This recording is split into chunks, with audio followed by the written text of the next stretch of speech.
Hello my guys, welcome back to my channel. അപ്പോൾ നമ്മൾ ഇന്നത്തെ വീഡിയോ എന്ന് വെച്ചാൽ വേറെ ഒന്നുമല്ല, നമ്മൾ മാങ്ങ ഉപ്പിലിട്ടാൻ പോകണം. മാങ്ങ കേട്ടോ. അപ്പോൾ നമ്മൾ നല്ല പുളിയുള്ള മാങ്ങേനെയും നമ്മൾ സുർക്കിയും നമ്മുടെ ഉപ്പൊക്കെ സൈഡിൽ കൊണ്ടുവച്ചപ്പോൾ ഫുള്ള് നമ്മൾ കട്ട് ചെയ്തിട്ട് ഇത് നമുക്ക് വേണ്ടാത്ത നമ്മൾ കക്കരിക്ക ഉപ്പിലിട്ട് ചെയ്യുന്നു. ഒരു ഇത് കേടന്നോട്ട് നമ്മൾ. അപ്പോൾ ഗൈസ് നമ്മളിത് ഒഴിവാക്കുകയാണ്. നമ്മൾ ഒഴിവാക്കിയിട്ടാണ് ഇത് നന്നായിട്ട് കഴുകിയിരിക്കണം. നല്ല ഉള്ളിലൊക്കെ നല്ല ഇതിൽ തേച്ചിട്ട് ഉപ്പലൊക്കെ പിടിച്ചല്ലേ, നമ്മൾ നന്നായിട്ട് വൃത്തിയാക്കി എടുത്തിട്ട് ആണ് നമ്മൾ മാങ്ങ ഉപ്പിലിടാൻ പോണത്. മാങ്ങൊക്കെ നമ്മൾ സെറ്റാക്കി എന്നിട്ട് നമ്മൾ ഓരോന്നിടുമ്പോൾ ഓരോന്നടിക്ക് പോകുന്നുണ്ട്. എന്നിട്ട് നമ്മൾ സുർക്കൊക്കെ ഒഴിച്ചിട്ടോ നമ്മൾ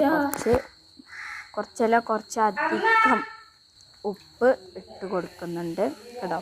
എന്നിട്ട് നമ്മൾ ചൂടുവെള്ളം ഒഴിച്ച് കുലുക്കി നന്നായിട്ടാണ് കുലുക്കിയിട്ട് ഒരു സൈഡിലേക്ക് എടുത്ത് വെച്ചു. അപ്പോൾ അടുത്ത വീഡിയോ ഇട്ട്